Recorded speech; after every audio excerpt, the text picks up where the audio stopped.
I do want to say one final thing.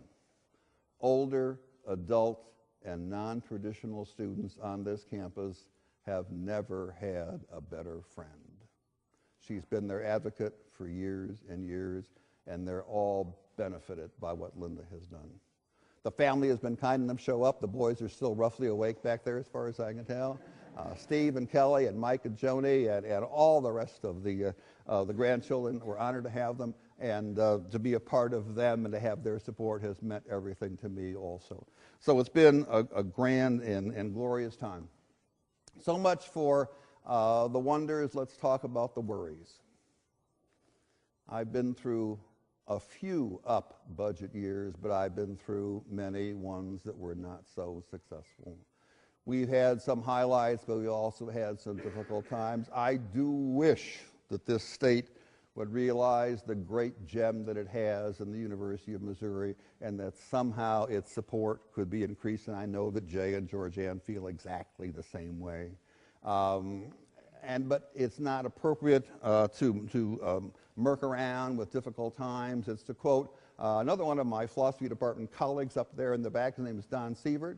And Don has said to me on more occasions than I can tell you, no matter how bad the times are, we got to do good work. And good work does not become any the less if the support is shaky or there's some problems. We ought to do good work, and that's never an excuse for doing anything at our best. And that's one of the best lines I had from Don in all these years. It's been an incredible time to see all of this still keep going through the efforts of so many teachers, of so many faculty, of so many administrators, of generations of students who have built all this, and I'm grateful that this still keeps on going, and we will continue to do our good work because it is so important. Mr. Jefferson, our great patron, knew that a public supported university was absolutely essential for a functioning democracy. You can't have a democracy with a bunch of dummies. You got to have a democracy with educated citizens, and that's what he taught us, and that's the great tradition that I hope we continue. He had on his tombstone two things. Number one, he was the author of the Articles of Religious Freedom of the Commonwealth of Virginia, and secondly, and I think this is probably his greatest claim, he was the father of the University of Virginia, and that tombstone is here, and I hope we serve that noble tradition very well. A university is society's great jewel. It is its great treasure. It is great prize, and ought to be supported as fully as it possibly can. Education is a great, important public good. It deserves social support. There's another lecture, which I'll just mention in a moment. I'm not going to give it to you, but I also happen to believe that health care is a very basic and important social good, equally deserving of social support, but I'll let that sit for a time, and we'll argue about that down the way. But anyway, one of the things that makes the university so interesting is that it is different things to different members of its community. I'm inclined to think that the university is not so much a university as it is a multiversity. And I think there are at least 5 distinct things which universities do, and I could quote for you people all around this campus who would say that one of these 5 things is the most important. Number one, there are those people who would claim that a university is a great research institution. A university is a place where knowledge is gained, where people who are going to gain more knowledge are trained and educated, and we exist to be at the cutting edge of all the fields and disciplines, producing new knowledge all the time, and research and a research institute is the best sort of model. Let that be number one. Number two, the university might also be, and lots of people around here take this very seriously, a training ground for the professions. This is where professionals are trained. This is where they're certified and recertified. And it's doctors and lawyers and teachers and engineers and all that sort of thing. And we're the place where the professions are grown and nurtured. Interesting idea. Number three, the university is the place where knowledge is extended out to the general public. And I use the word extended liberally because that means extension. And when we do that extension work, we take the knowledge that we have and we make it available to other parts of the great community of this state. If there are discoveries in plant science, we make them available to farmers. If there are discoveries in animal science, we make them available to people who raise stock, and so on down the line. And the university, as a social servant, is a third and important kind of model. But fourthly, The university has, I hope will continue to be, a kind of social critic.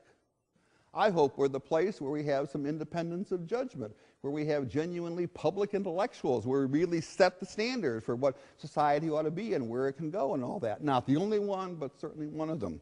And my two favorite instances of the university as a social critic are these. Number one, where did the opposition from the war in Vietnam first get started? It got started on college campuses. I remember as though it were yesterday, May of 1970. Look at Gary Smith nod his head back there. And the crowds in the quadrangle. I happened to be, at that time, locked into Jesse Hall, and it was a grand time. But it was an incredible occasion because at least some members of the community said this is not a good idea. Whether you agree with that view is beside the point now, but another point which means a great deal to me is about 10 years, maybe 15 years later, one morning, out on the quad in front of Jesse, there appeared a bunch of cardboard shanties. And we had a shanty town there, and it was in protest to apartheid in South Africa.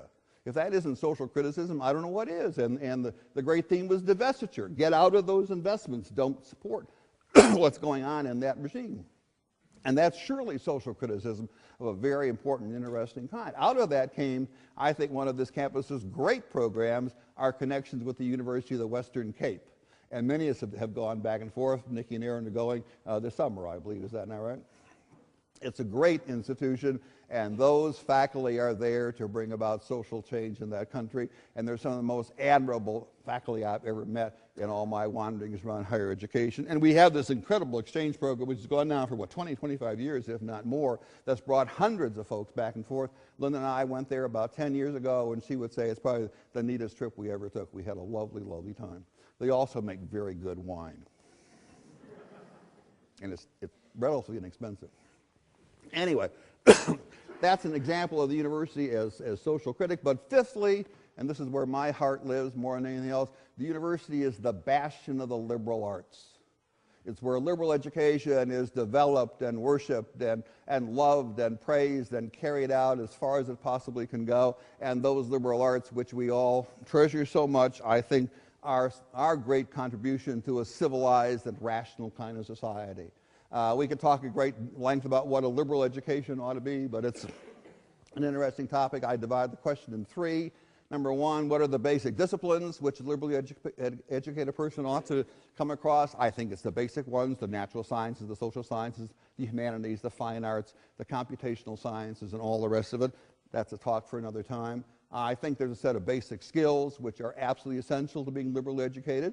Being able to read, write, think, and speak is essential, and we ought to train people to do those things extraordinarily well. And I must say our students today spoke with great eloquence, and I was proud of every single one of them. Applaud longer. I got to take a sip. Keep applauding. And finally, there are values which we stand for. They aren't arbitrary. They aren't relative. We take the values of inquiry very seriously. We take respect for the facts absolutely essential. We respect reason and argument and evidence. We respect the tolerance of competent investigators who go off in all kinds of fields. We don't tolerate academic dishonesty. We stand for the sacred coin of this realm, credit and grades and degrees, and those are precious things which we never compromise in any way, shape, or form. There are other institutions that do that, but I hope we don't. So there are a whole set of academic values, and they're basically those of inquiry, and I think we ought to stand for those ever more clearly. There's another great intellect on this campus, a dear, dear, dear person. The name will ring a bell with a few of you. The name is W. Roy Oates. Roy was one of the great mathematicians around here. Roy apparently was such a fine mathematician that we went off to the Institute for Advanced Study at Princeton. They gave Roy Einstein's study.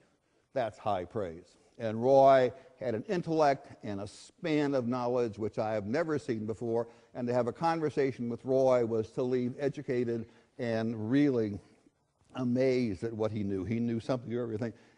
There is a whole genre of Oates stories which I won't get involved in.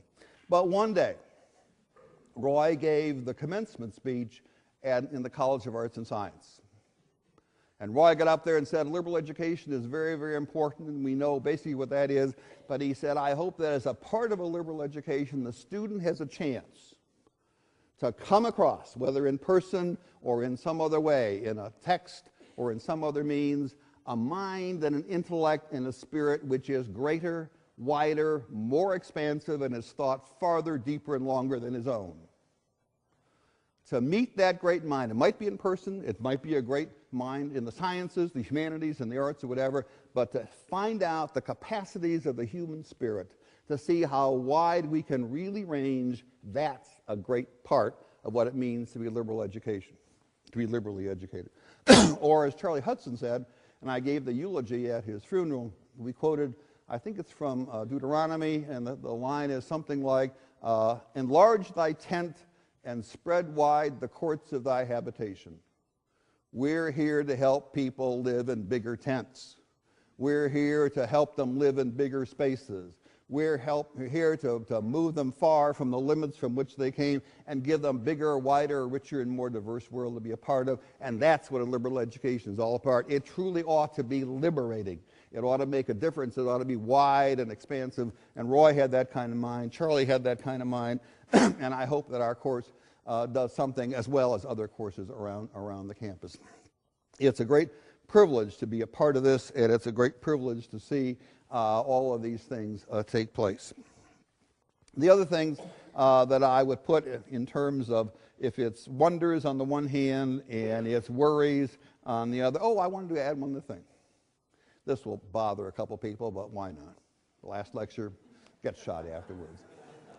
There are lots of, higher education's had its great moments, no doubt about that. But somewhere along the line, I think I can tell you where, we somehow developed the notion that there are disciplines of one kind or another, English and philosophy and mathematics and physics and all that, and then there is the training of people who teach in those disciplines, especially at the lower grades. That's become a split as things have gone on in the last century. Those have gone off in two different directions, and I don't think that's a good idea. Let me give you my favorite example. It's one of the saddest stories I've ever heard. I was teaching out at Hickman one day, and after a long day, you know what? Those people really work. They put in a full day's work. Even the people who teach the lower grades, Barb, they work too. Look at her, she's cheering back there. And I was in the office of an English teacher at Hickman. And her office happened to be on the south side of the building, and as we were standing in her office, we could see the top of Jesse Hall. And she said, you know, Bill, this is intriguing.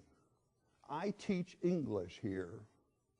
And I know there are people who teach English not too far from that dome you can see down there over in Jesse. You know what? We don't get together. I miss that. Why can't the people who teach English at all the grades work together? Why can't the people who teach physics at all the grades work together? And that split between the teaching and training and the disciplines themselves starts off, I'm embarrassed to tell you, at my alma mater, the University of Chicago, and the lab school at the beginning of the century, and a philosopher started this whole mess, and his name was John Dewey. And somehow that bifurcation has taken place, and I'm inclined to think we ought to try to bring that together in some way, because the teaching at those grades is extremely important, and it requires the expertise of those who practice them in all the universities of the land. That's something I'd sure like to see fixed up before too long.